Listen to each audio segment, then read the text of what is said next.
महोदय, मैं इस सदन को याद दिलाना चाहती हूं कि ऐसा डर का माहौल देश में अंग्रेजों के राज में था। जब इस तरफ बैठे हुए गांधी की विचारधारा वाले लोग आजादी की लड़ाई लड़ रहे थे और उस तरफ वाली विचारधारा वाले लोग भय में रहकर अंग्रेजों के साथ साठ-गांठ कर रहे थे। लेकिन अध्यक्ष महोदय, भय का भी अपना स्वभाव होता है। भय फैलाने वाले हमेशा भय का खुद शिकार बन जाते हैं। ये प्रकृति का नियम है। आज इनकी भी यही हालत हो गई है। भय फैलाने के इतने आदी हो गए हैं कि खुद भय में रहने वाले हैं। चर्चा से डरते हैं, आलोचना से घबराते हैं। कई दिनों से हम मांग रहे हैं कि चर्चा करिए, लेकिन चर्चा करने की हिम्मत ही नहीं है।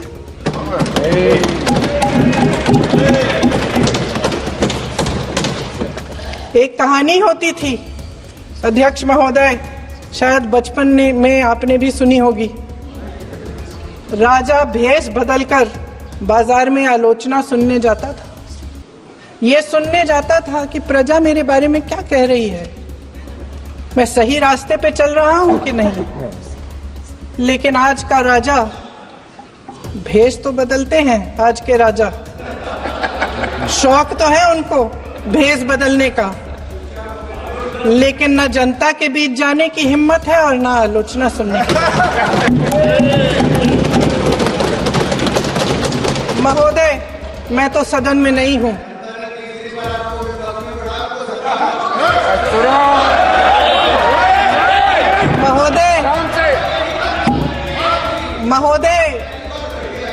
महोदय, जनता में बहुत विवेक है, ये सही है।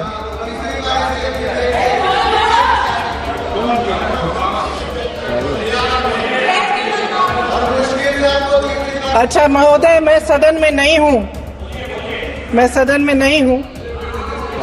कुछ हाँ ठीक है, मैं सदन में नहीं हूँ, मात्र 15 दिनों से आ रही हूँ। लेकिन मुझे ताज्जुब होता है कि इन 15 दिनों में इतनी बड़े इश्यूज हैं, इतनी बड़ी बातें हैं। प्रधानमंत्री जी मात्र एक दिन के लिए, शायद 10 मिनट के लिए दिखे हैं सभा।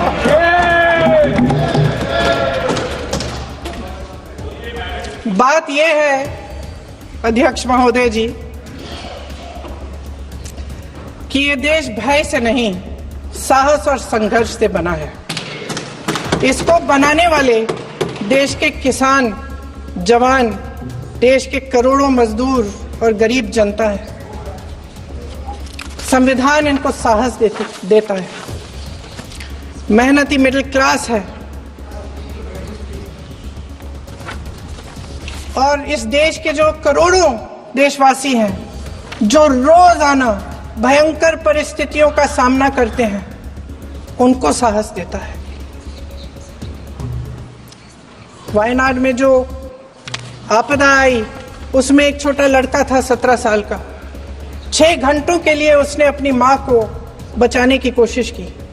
6 घंटों के लिए आप सोच सकते हैं कि अगर नदी की धारा बह रही है, नाराज है, आप अपनी मां को पकड़े हो, 6 घंटों के लिए पकड़े रखते हो कि मेरी मां बच जाएगी, और अंत में वो मां भी बह जाती है।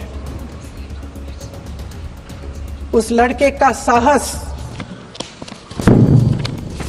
उन महिलाओं का साहस जो पीड़ित हैं लेकिन फिर भी अपनी लड़ाई लड़ रहे हैं, उन संभल के बच्चों का साहस जिनके पिताजी अभी गुजर गए, लेकिन फिर भी उनके सपनों को साकार करने की हिम्मत है, उनका साहस है।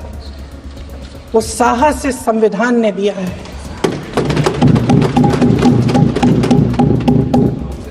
वो आत्मविश्वास से संविधान ने दिया है। ये देश भय से नहीं चल सकता, ये देश साहस से ही चलेगा। भय की भी सीमा होती है, और जब वो सीमा पार हो जाती है, जब किसी को इतना दबाया जाता है कि उसको लगने लगता है कि अब मेरे पास खोने के लिए कुछ नहीं है, तब उसमें एक ऐसी शक्ति पैदा होती है जिसके सामने कोई कायर खड़ा नहीं हो सकता। ये देश कायरों के हाथों में ज्यादा देर तक कभी नहीं रहा है।